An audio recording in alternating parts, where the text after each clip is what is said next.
Começando mais um Go Game para você aqui na sua Play TV. Go Game, você já sabe que é o programa onde a gente sempre analisa, discute aqui sobre os jogos que acabaram de sair, que foram lançados agora. Vamos falar no programa de hoje dois jogos totalmente diferentes, estilos diferentes. O primeiro, Grid 2, dá sequência a essa franquia, que é de jogos de corrida para quem gosta de simuladores aí, franquia da Codemasters. E também iremos falar de um RTS, Company of Heroes 2, mais um game dessa franquia também que é distribuído pela SEGA, mas esse jogo se passa ali na Segunda Guerra Mundial, bem interessante, a gente vai saber mais sobre ele, justamente por isso está aqui o nosso convidado de hoje, redator do Game TV, Vinícius Duarte. Game TV, que é o lugar para você encontrar esses jogos e muitos outros, playtv.com.br/games. Mas vamos começar o programa de hoje falando de Company of Heroes 2.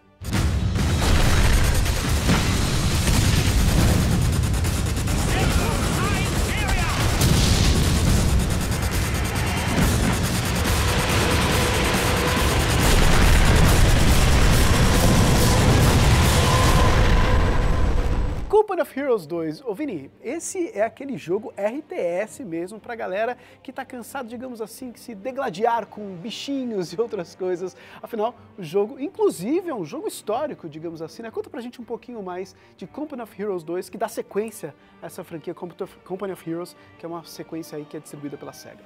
Pois é, eu diria que é o RTS que melhor aborda esse universo da Segunda Guerra Mundial, né? Explorando os eventos históricos, colocando missões que lembram fatos importantes da guerra, né, de decisões contra os alemães, óbvio, né? Para começar, então, já logo de cara, a gente pode perceber que o jogo em si, para quem conhece um pouquinho da Segunda Guerra Mundial, é claro que os alemães enfrentaram aí vários povos diferentes, vários países diferentes, mas o jogo foca justamente nesse confronto entre Alemanha e Rússia, que foi praticamente a queda do Império Alemão, digamos assim, e o jogo se foca justamente entre a Alemanha e essa União Soviética, como era conhecido na época. Exatamente, numa campanha single player, você é um comandante, né, do Exército Vermelho, e você está sendo interrogado e ele conta os eventos da guerra em flashbacks, então você joga esses flashbacks dele. Então, acho que o principal de Company of Heroes, para quem gosta de RTS, é que é o melhor game de guerra mundial, no caso. Diferente de StarCraft, que é futurista, Red Alert, Command & Conquer, entre outros, né? Então, esse game ele tem um peso muito diferente para a história, porque você tem, além das decisões de você fazer a coisa certa para vencer a partida, porque não é um time contra o outro, né? Você tem assim momentos que você tem que entender qual era a importância das unidades que você tinha em campo de guerra, né, de batalha. Então, a importância de um franco-atirador, do tanque bem posicionado, do exército em conjunto fazendo aquele ataque massivo, que você sabe que vai morrer um monte de gente, mas você pensando em como que você vai com outras unidades passando para o outro lado do mapa, flanqueando os inimigos. Então, é muito diferente, é um RTS que promove uma estratégia única, muito única nesse formato. E aproveitando que a gente está falando aí desse jogo que aborda, digamos assim, muitos fatos históricos, a gente teve a oportunidade de conversar com alguns responsáveis, aí, com produtores do jogo lá na E3, e eles comentaram com a gente em relação a essa pesquisa que eles tiveram de fazer, justamente por ser um game que aborda fatos históricos, de ser muito leal a essas passagens. Inclusive a parte do cinematic, ali dos filmes que se passam entre a jogatina propriamente dita, eles são muito importantes. Mas como é que eles ficaram, no fim das contas? Tudo que está acontecendo ao redor, os diálogos que eles falam durante a guerra, as informações aos nazistas estão assim, aconteceu de fato. Então, foi muito importante para deixar não fictício, na verdade, né? Assim, já aproveitando que a gente está falando, então, dessa questão da história, tem um modo que se chama Teatro da Guerra. Que modo é esse? O que ele tem de diferente, na verdade, que você gostou? Esse, na verdade, é para quem não está tão acostumado com esse RTS tão complexo, né? É um modo à parte que tem, sim, as mesmas missões semelhantes do single player, mas é para você meio que se acostumar com as unidades e jogar por diversão. Ele já deixa um pouco de lado a história, né, o contexto histórico, E eles são, eu não lembro agora, mas acho que são umas 12 missões apenas, em vários cenários e momentos da guerra. Eu diria que é um complemento e serve para quem não está acostumado com essa complexidade toda, começar por ele.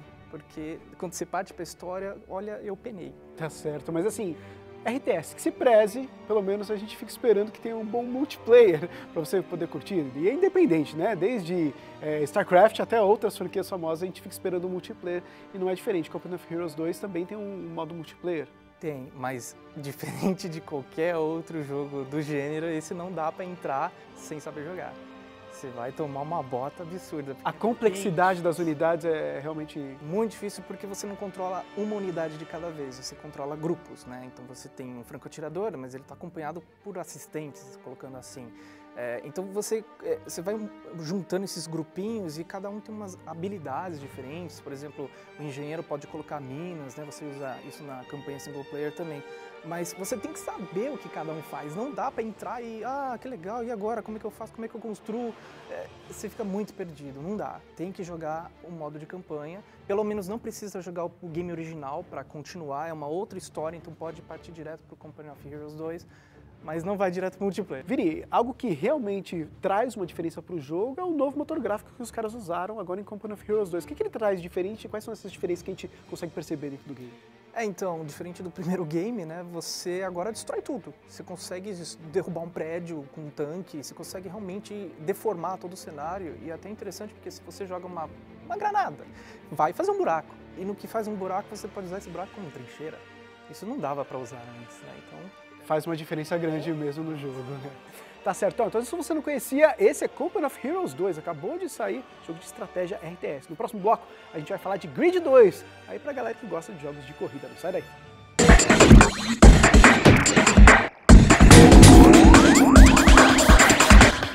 E o Go Game já está de volta aqui na sua Play TV. Na primeira parte do programa de hoje, a gente estava conversando aqui, você pôde saber um pouco mais de Company of Heroes 2, jogo de RTS aí da SEGA. Mas agora o papo é outro, um jogo totalmente diferente, estilo diferente, jogos de corrida, muita gente curte, certo? Então saiba mais sobre Grid 2 agora aqui no Go Game.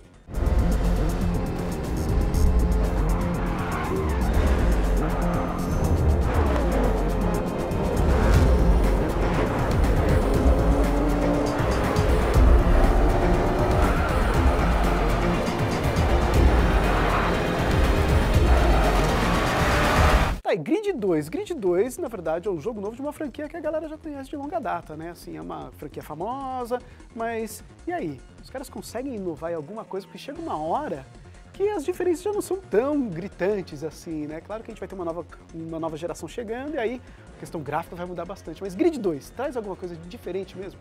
Poucas, poucas coisas. É importante salientar que o primeiro game, ele que trouxe aquele lance de você voltar no tempo. Aquele rewind, né? A galera errou uma curva, você vai lá, aperta um botãozinho, você volta, que até a franquia Forza, por exemplo, já utiliza disso. Algumas outras franquias se utilizam, que é você poder, digamos, fazer um caminho certo dessa vez, ter uma oportunidade de fazer o caminho certo. Que eu não gosto muito, na verdade.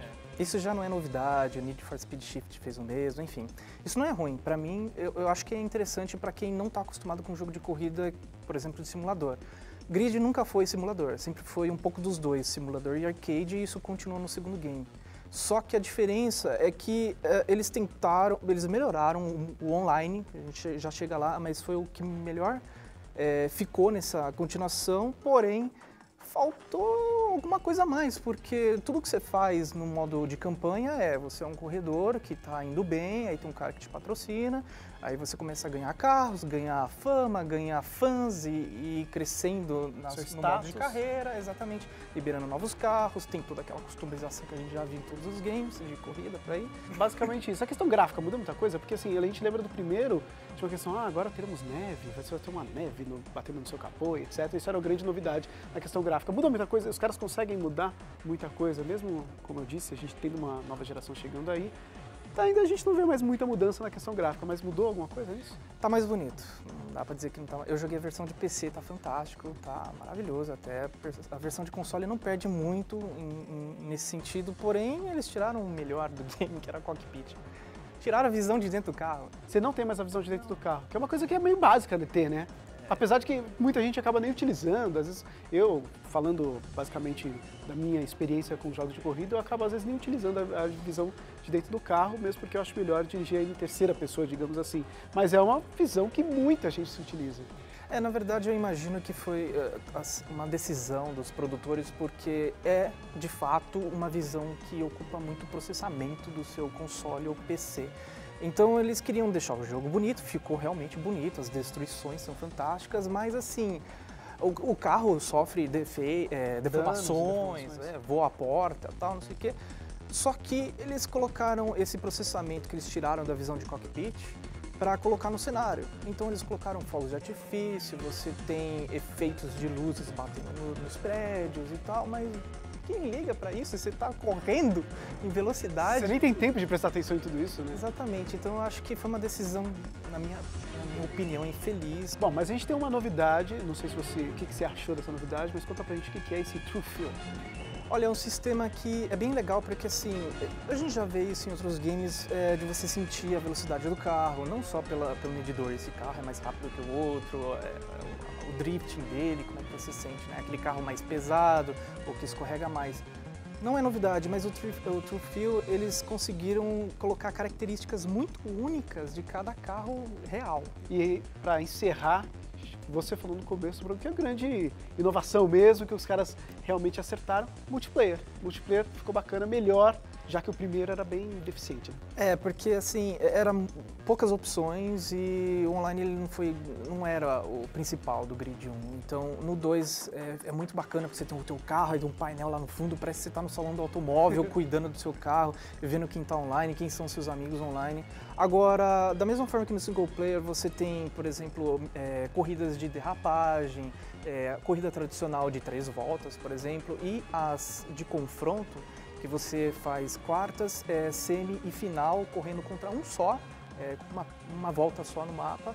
Isso eles passaram para o multiplayer em forma de eventos semanais, então eles estão sempre alimentando com coisas novas, pontuação diferente, ranqueando esse pessoal. Então eles criaram o multiplayer para ser comunidade, diferente do primeiro que era só multiplayer, era só entrar e jogar.